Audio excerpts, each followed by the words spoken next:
कहानी की शुरुआत में हम एक आदमी को देखते हैं जिसकी बॉडी पर एक खास क्रीम लगाई जा रही होती है। उसे बिल्कुल अंदाजा नहीं होता कि उसे इतनी खौफनाक सजा मिलने वाली है। इसी दौरान गार्ड्स ने बिना कुछ समझे उसके गले में एक काउंटडाउन टाइमर लटका दिया और उसकी बांह पर एक मजबूत स्टील रिंग कस कर बांध दिया। अगले ही पल उन्होंने ट्रेन का एक होल खोला और बेरहमी से उसका हाथ होल से बाहर निकाल दिया। उसका हाथ उस होल से बाहर जाते ही उसकी दर्दनाक चीखें पूरे कंपार्टमेंट में फैल जाती हैं। लेकिन सिर्फ 2 सेकंड के अंदर ही अचानक उसकी चीखें खत्म हो गईं, क्योंकि बाहर का टेम्परेचर -200 डिग्री होता है। उस आदमी की बांह उस बर्फ की वजह से जमकर सख्त हो चुकी थी। जैसे ही टाइमर खत्म हुआ, गार्ड्स ने उसका हाथ उस होल से अंदर खींच लिया। एक गार्ड ने जब चम्मच से उसका हाथ चेक किया तो वह पूरी तरह लोहे का बन चुका था। तभी अचानक एक गार्ड ने अपना भारी लोहे का हथौड़ा उठाया और उसके जमे हुए हाथ के बीच से टुकड़े टुकड़े कर दिए। अपना हाथ धड़ से अलग होते ही वह आदमी वहीं पर तड़पने लगा। ये देखकर ट्रेन के अंदर बैठे गरीब लोगों के रोंगटे ही खड़े हो जाते हैं। वो ये सब खामोशी से देख रहे होते हैं, लेकिन वो वहाँ कुछ कर भी नहीं सकते थे, क्योंकि यह वो दौर है जब पूरी जमीन बर्फ की चादर में दब चुकी थी। इंसानियत का लगभग 99% हिस्सा सर्दी की वजह से खत्म हो चुका था और जो कुछ लोग बच गए थे वही सिर्फ इस लगातार चलने वाली ट्रेन में पनाह लिए हुए हैं, जो पिछले 15 सालों से रुकने का नाम नहीं लेती और इस जमी हुई दुनिया में गोल गोल घूम रही होती है। और अगर यह ट्रेन गलती से भी रुक गई तो इसका इंजन बर्फ की वजह से जम जाएगा और ट्रेन के अंदर बसे पूरे के पूरे लोग मारे जाएंगे। दरअसल इस ट्रेन के अंदर पूरी दुनिया बसी हुई थी। हर सेल एक अलग क्लास का था। सबसे पीछे टेल सेक्शन होता है, जहाँ पूरे 1000 गरीब और बदकिस्मत लोग थे। इन सब की जिंदगी किसी जेल से कम न थी। यहाँ न साफ सफाई होती और न ठीक से खाना। इन बेचारे लोगों को जिंदा रहने के लिए बस एक काले रंग की प्रोटीन बार दी जाती थी, जिसे खाकर वो अपना दिन गुजारते थे। उससे अगले वाले सेल में सब मिडिल क्लास लोग थे। लेकिन यहाँ के लोगों की जिंदगी गरीब लोगों से कहीं हद तक बेहतर थी, क्योंकि इन्हें यहाँ खाने के लिए साफ खाना मिलता था और पीने के लिए साफ पानी। इसके बाद आता है फर्स्ट क्लास सेल, जहाँ अमीर और VIP लोग रहते हैं। क्योंकि इन लोगों ने काफी तगड़ी रकम देकर टिकट खरीदा था, इसलिए इस सेल के सब लोगों को लग्जरी रहन सहन और VIP खाना दिया जाता और इन सब लोगों का ट्रेन के सिस्टम पर पूरा का पूरा कंट्रोल था। ये जो चाहें वो कर सकते थे। तभी सुबह हुई और 2 गार्ड सेल के अंदर पहुंच गए। उन्हें वायलिन बजाने के लिए एक माहिर आदमी चाहिए था। ये सुनते ही एक बूढ़ा आदमी आगे बढ़ा। उसने कहा कि वह और उसकी बीवी दोनों वायलिन बजाना जानते हैं, लेकिन गार्ड्स को सिर्फ एक ही बंदा चाहिए था। लेकिन वो बूढ़ा आदमी अपनी बीवी के साथ ही जाना चाहता था, इसलिए उसने अपनी पत्नी को छोड़कर जाने से सीधा मना कर दिया। ये सुनते ही एक गार्ड ने उसकी बीवी पर हमला करके उसका हाथ तोड़ दिया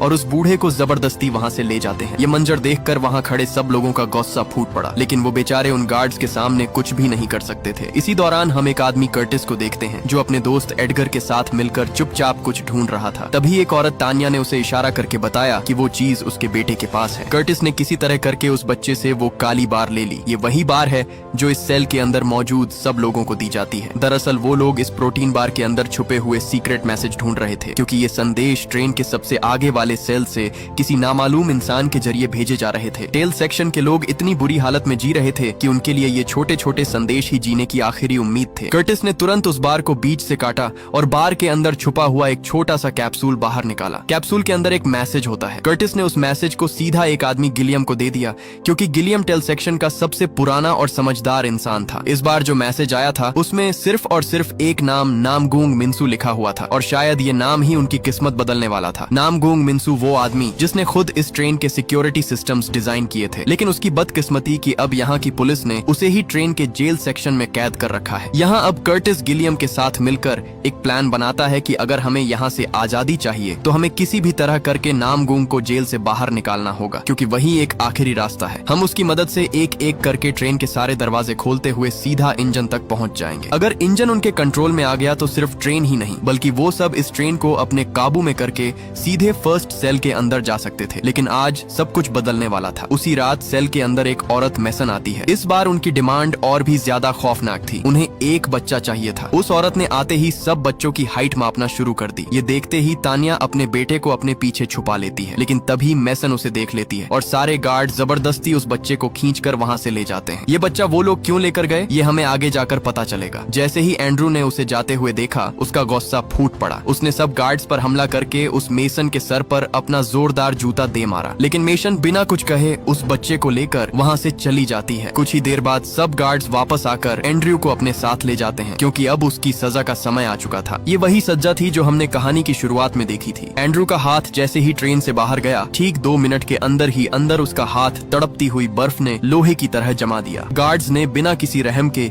एक हथौड़ा उठाया और उसके हाथ को लकड़ी की तरह बीच से तोड़ दिया। हाथ के टुकड़े टुकड़े होते ही एंड्रू दर्द से चीखने लगा, लेकिन अब भी यह सजा नहीं थी, ये सिर्फ एक वार्निंग थी। तभी वहाँ एक औरत जो इस ट्रेन की मिनिस्टर थी, हाथ में पकड़ा हुआ वही जूता लेकर आती है जो एंड्रू ने उस मेसन को मारा था। उसने आते ही सबसे कहा, इंसान की पहचान उसके जूते से होती है और जूता पैरों में ही जचता है, सर पर नहीं। अपनी औकात हमेशा याद रखना, और आज के बाद जिसने भी जूता उठाने की कोशिश की तो उसकी सजा इससे भी बदतर होगी। मिनिस्टर के इन लफ्जों ने टेल सेक्शन के सब लोगों के खून में आग लगा दी। सबके अंदर बदले की आग भड़कने लगी, लेकिन वो चाहकर भी उनसे पंगा नहीं ले सकते थे, क्योंकि इस सेल के अंदर सबसे पुराने आदमी गिलियम को भी ठीक ऐसे ही सजा दी गई जिसमें उसकी टांग काट दी गई थी। इसलिए अब कर्टिस किसी भी तरह करके जो कुछ हो चुका है सबका बदला लेने की ठान लेता है, क्योंकि अब वो अपनी जिंदगी यहाँ कुत्ते की तरह गुजार नहीं सकते थे। कर्टिस ने उस बूढ़े आदमी से कहा, मुझे लगता है कि गार्ड्स की गनों में सब बची कुची गोलियां खत्म हो चुकी हैं, क्योंकि पिछले 10 सालों में जितनी भी छोटी बड़ी जंग हुई थी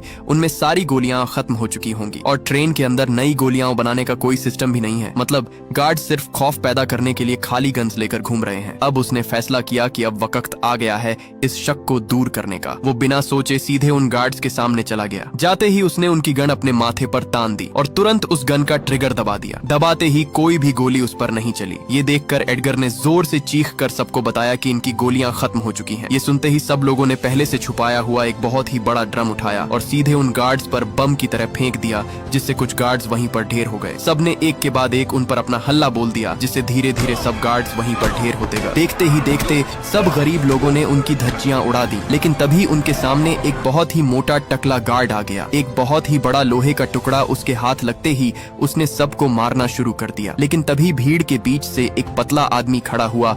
आज उसका बदला लेने का समय आ चुका था। वो सीधा उसकी तरफ दौड़ पड़ा। मौका देखते ही उसने उस टकले के अंदर चाकू घोंप दिया और उसके पास पड़ी सारी चाबियां बाहर निकाल ली। चाबियां हाथ लगते ही वो सब जेल सेक्शन तक पहुंच गए। वहां जाते ही उन्होंने सबसे पहले नामगूंग मिन्सू को आजाद करके उस सेल से बाहर निकाला, लेकिन वो आदमी सेल के अंदर पूरी तरह से बेहोश पड़ा था। काफी देर तक उठाने के बाद भी वो आदमी नहीं उठा। आखिरकार उन्होंने अपना दिमाग लगाया और तभी कर्टिस ने कुछ गोलियां बाहर निकाली। ये गोलियां कोई खाने की चीज नहीं थी, बल्कि ये क्रोनोल टैबलेट थी, जिसकी वजह से सब नशे में धुत पड़ जाते हैं। जैसे ही कर्टिस ने वो गोलियां उसे सूंघाई, वो तुरंत उठ पड़ा। उसकी बेटी के अंदर भी एक खास बात थी, और वो ये कि बंद सेल के पार भी वो पूरी तरह सुन सकती थी कि वहाँ क्या हो रहा है और क्या नहीं। उठते ही कर्टिस ने उससे कहा कि अगर तुमने हमारी मदद की तो तुम्हें हर दरवाजा खोलने के बदले एक क्रोनोल गोली दी जाएगी। ये डील सुनते ही उसने अपना काम शुरू कर दिया और कुछ ही देर बाद उसने वो सबसे पहला दरवाजा खोल दिया। दरवाजा खोलते ही वो सबसे पहले किचन वाले सेल में पहुंचे, जहाँ कोई भी नहीं था। उनके सामने एक ऐसी चीज आई जो उन्होंने सालों से नहीं देखी थी, खिड़कियां, और उन खिड़कियों से आती हुई सूरज की रोशनी। 17 साल बाद उन गरीब लोगों ने अपने सामने पहली बार रोशनी देखी। उसी पल उन्हें याद आया कि दुनिया कभी अंधेरी ही नहीं थी। अपने सामने बाहर की दुनिया देखकर उनकी खुशी का कोई ठिकाना नहीं था। अब उन्हें अपनी जिंदगी जीने की आखिरी आस भी लग चुकी थी। वो तुरंत अगले सेल में पहुंचते हैं, जहां उनके सामने एक आदमी था जो टेल सेक्शन के सभी लोगों के लिए वो काले रंग की प्रोटीन बार बनाता था। जैसे ही कर्टिस ने झांक कर प्रोटीन बार को बनते देखा तो उसकी रूह कांप उठी, क्योंकि वो प्रोटीन बार सब जले सरे कॉकरोचेस को पीस कर बनाई जा रही थी। अपने सामने ये मंजर देखकर उसके रोंगटे खड़े हो गए, क्योंकि जो वो इतने सालों से खा रहे थे वो गंदे कॉकरोच का पिसा हुआ कीमा खा रहे थे। ये देखते ही कर्टिस उस आदमी को पकड़कर पीटने ही वाला था, लेकिन तभी उसने दिखाया कि उसे भी खाने में यही प्रोटीन बार दी जा रही है, क्योंकि यहाँ की मिनिस्टर ने उसे धमकी दी थी कि अगर उसने ये प्रोटीन बार नहीं बनाई तो उसे जिंदा मार दिया जाएगा। इसलिए कर्टिस मजबूरन उसे छोड़ देता है और ये बात किसी को नहीं बताता। वो जानता था अगर ये सच सबको पता चल गया तो लोग लड़ने से पहले ही हार मान जाएंगे, इसलिए वो इस राज को अपने अंदर दबा लेता है। कई सालों बाद उनके सामने ढेर सारी प्रोटीन बार थी, जिसे देखते ही वो अंधे की तरह टूट पड़े। इसी दौरान कर्टिस को एक और मैसेज मिला। जैसे ही उसने उसे खोला, उस पर वाटर लिखा हुआ था। ये एक सिंपल लफ्ज था, लेकिन शायद इसके पीछे भी कोई बड़ा राज छुपा हुआ था। कर्टिस ने जैसे ही वो संदेश उस बूढ़े आदमी को दिया,